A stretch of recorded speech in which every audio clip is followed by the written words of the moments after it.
Campaign Against Crime Initiative (CACI), a national youth action group comprising over 100 youngsters, has condemned the spate of rape, violence, and other criminalities amongst youths in Anambra State.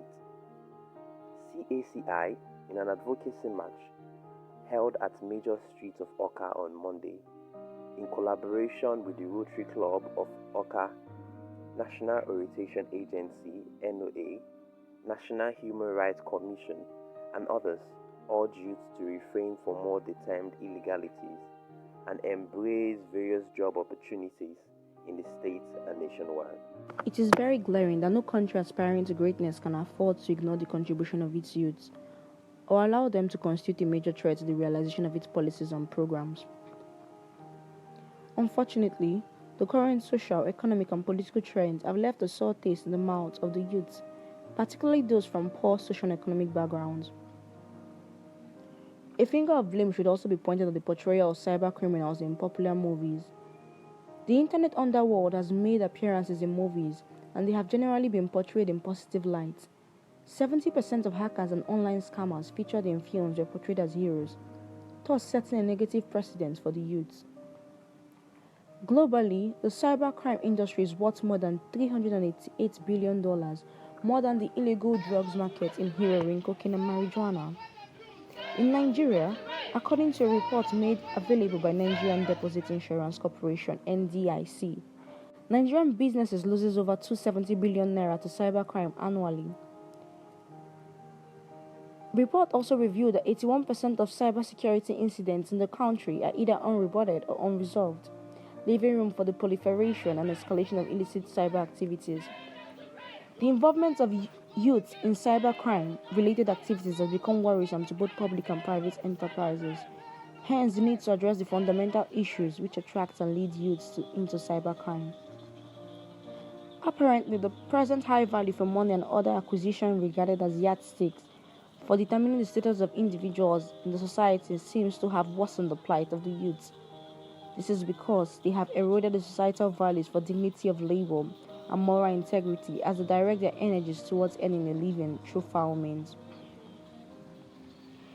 The distinct increase in youth cybercrime suggests that more youths are committing cybercrime simply to reap the large illicit reward that it can provide. There will always be some youth on the lookout for an easy money. An increasing number of high-profile data breaches, financial cybercrimes, and DDoS, distributed denial of service, attacks against small companies, corporates, and individual targets alike involve young people. There is no doubt that today's youths are becoming more and more willing to commit cybercrimes. One question that needs to be answered is, what can be done to address this problem? Leaders of the protesters, Ambassador Timothy Nwachukwu, while addressing Blueprint, said youths as leaders of tomorrow should discover, develop, and invest their talents into meaningful ventures with a view to becoming employers of labor. We are against rape. We say no to kidnapping. We say no to violence.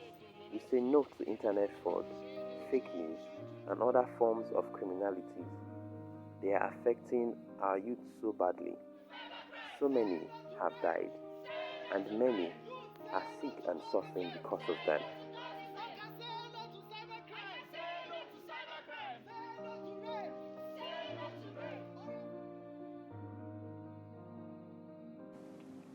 Our anti-graft agencies has been celebrating the Boston arrest and conviction of youths involved in cybercrimes with little or no attention paid to their rehabilitation. The best way to halt the youth cybercrime phenomenon is through widespread education. There's an urgent for youths to be taught the legal and ethical rules of the internet as well as how to use the internet responsibly. The US and UK have adopted specific initiatives to reduce the instances of youth cybercrime, targeting teens with highly technical skills. The two governments created a contest aimed to test the skills of young hackers and to attract them to the idea of using their skills for positive purposes rather than becoming cyber criminals. In one of the US challenges, competitors were required to analyze a hard drive to find evidence to convict criminals, while in another, They had to defend a network from attacks. The aim of the program was to encourage young hackers to consider careers in internet security, either for the government or private corporation, rather than using their skills for criminal motivation.